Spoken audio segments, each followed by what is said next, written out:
Let's get a move on. What's going on when it comes to hospitality, and in particular when it comes to Mahindra Resorts?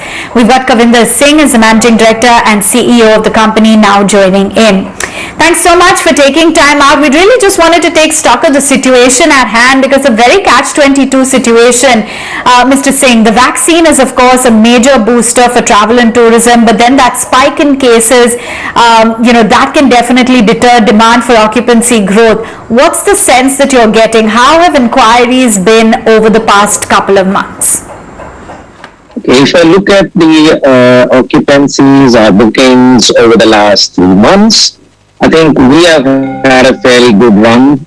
We have crossed 85% in some months and some months at about 80%. So we seem to have, we have been fine during this Jan-Feb-March period on the occupancy front. But as I look ahead, and as you rightly said, in April, May, June, I think the key driver for the hospitality to recover would be the rate at which the vaccine rolls out.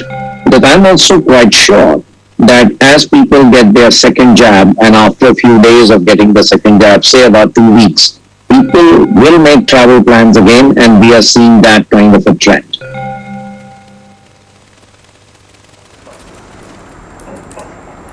Yes, that is definitely going to be crucial.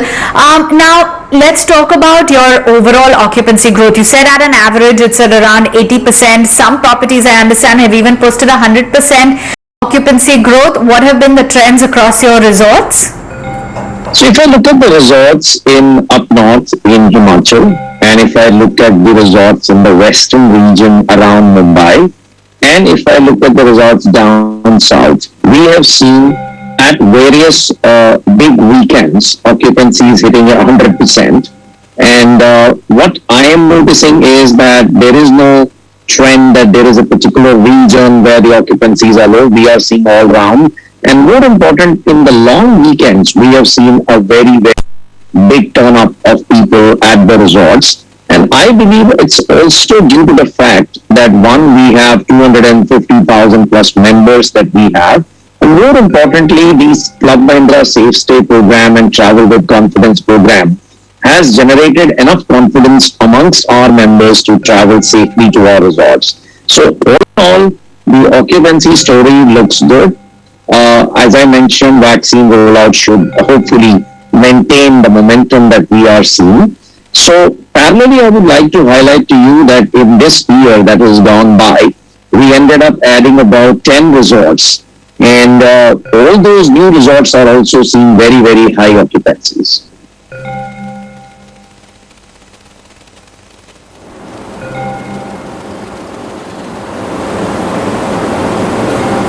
And how many new member additions have you seen in the quarter gone by, and how is it that you're looking to beef up member acquisitions? Because much unlike many hotel chains which are still trying to lure back guests, you've been pretty successful in signing up new members, as we understand. That's right. So I think if I look at the quarter one, we added 1,270 members, which was far below. Of course, that was the peak of pandemic, and we moved up to 2,500 plus. And then, of course, in the quarter three, we were about 3,000. If I look at quarter four, as I mentioned earlier, the momentum has been good. We should have our results out after our board meeting, and I will share with you the numbers. But yes, I think the need for travel, more importantly, being outdoors, more importantly, being in safer places away from the cities, we are seeing a positive trend, generally speaking, both at resorts and in terms of member additions.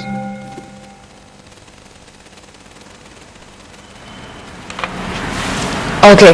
I also wanted to understand how your international subsidiaries are doing. The three in Finland, because we understand they're going to remain suspended till May 2nd, 2021. How the international operations are doing with the kind of stricter COVID restrictions that we have in place? Right. I think our subsidiary, which had a fantastic quarter in the second quarter, which is their peak season, as you know, which starts around July. So mid-June to about August end is their holiday season. They had a fantastic quarter. And then come November, they had started to see an increase in infections. The COVID second wave was on in Finland. And what that has done is that, of course, it affected our results in December end, and that you saw. But we have noticed the government has come out with even tougher restrictions in the month of March specifically, and now going on to May, which we have informed stock exchanges. So we have about 7 spa hotels and about 25 odd resorts, out of which, yes, 4 spa hotels were closed in the month of in the month of March. And then in April now there will be 3 spa hotels which will not be, possible to run. And what it does is, obviously, the government is being extra careful, but if you look at their total infection rate, it's very, very low even now. But they are being extra cautious. But the good news in Finland and Sweden, as well as in Grand Canaries, is that we see, looking forward into the summer, and when we say summer, we are talking about June onwards, once again, momentum returning, because that's the time people begin to holiday, and the vaccination drive is fully on in these countries as we speak.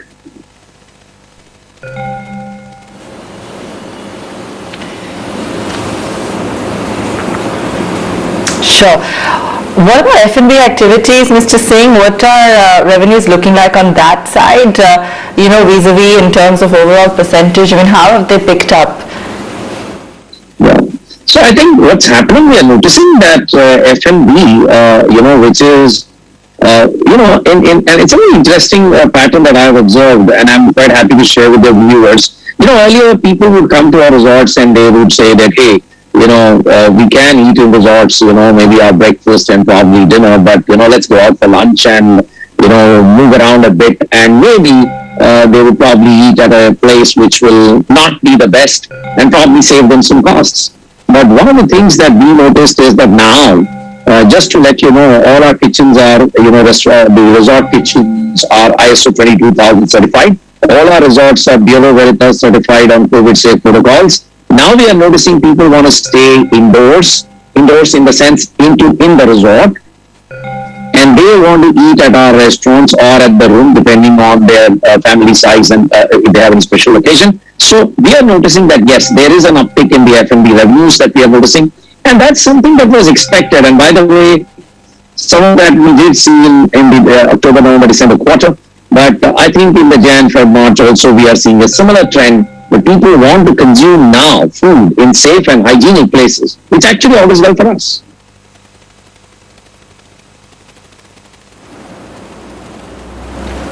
I guess I can see that. That's definitely a trend that would naturally occur. So looking good on that front as well. Okay, so in terms of some of the other trends and work from home, work from away, talking about the summer coming up, and I know you touched upon increasing need for safety. What are some of the most popular destinations you think that will kick in over this summer period? We're in year 2 now, so we've already seen a fair amount of travel. We might still see renewed travel interest domestically, given that people have started taking the vaccine. So what are some of the forward-looking trends that you're watching out for?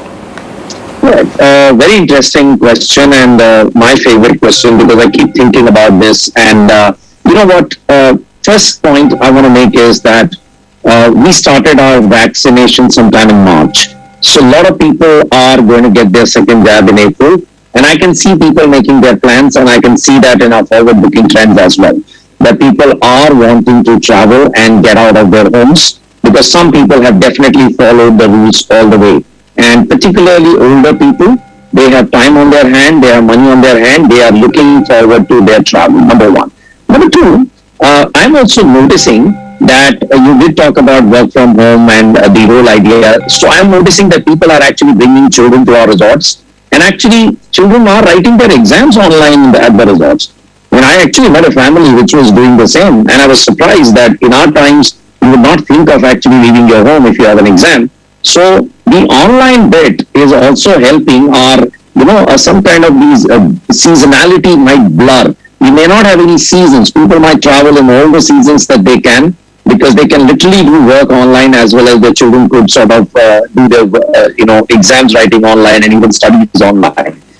So I have this concept which I've been talking about, be leisure, the business come leisure, There are a lot of people who are daytime conducting their business through Wi-Fi and the broadband, and in the evening they're joining their family for the fun and frolic. So that's the other trend that I'm seeing. There's another trend that I'm noticing, that as far as the destinations are concerned, people are wanting to go to destinations which are back of beyond. I mean, there were resorts like Windsor who would not, in our case, get filled up because people would stay here. It's a long time to travel. But now people are saying, hey, I can drive 10 hours, 12 hours, but I want to get away.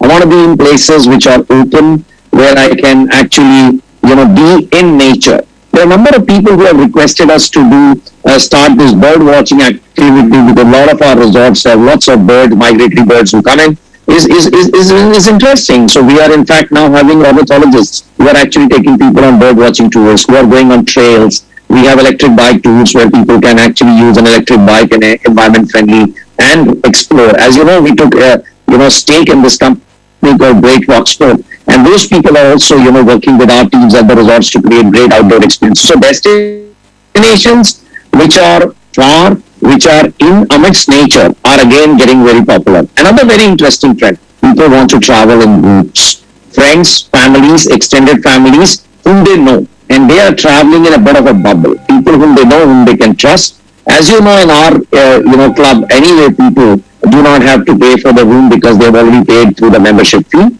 So they come, they enjoy with larger families, and they are having a great time amidst nature, doing lots of activities, which is what our club Mahindra is known for, and having a great time.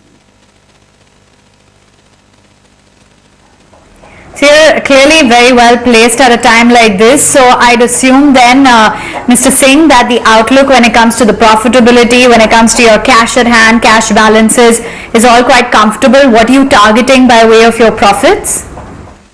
So, as you know, that we will be able to talk about this post our board meeting, but I can only say that, even in the pandemic time, when we closed in March 20, we had a cash of about 791 crores, and by December, we had moved up our cash to 848 crores. But more important is, apart from growing cash profit, is how we are deploying cash. We have a clear plan to increase our inventory, and that is why I mentioned that we opened up 10 destinations.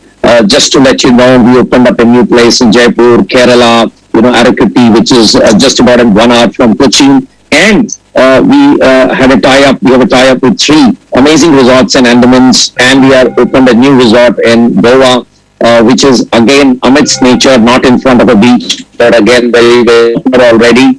And in Mount Jaipur, Ranthambore, Alibag, which is near Mumbai, and as we speak, we have a full pipeline ready to open more resorts. So the idea is that how do we, create our inventory and move beyond 5,000, or we are at about 4,000 as we close this quarter, which is something that I have shared earlier. So we are looking to grow our inventory, which is actually going to help us grow our members, and that will obviously have a positive effect on our profits and cash.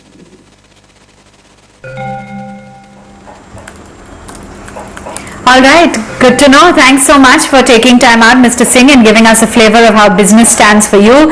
A very optimistic Kavinder Singh there, talking about this trend of work from home, homeschooling, all of that really driving and piquing interest in domestic travel, particularly for their resorts.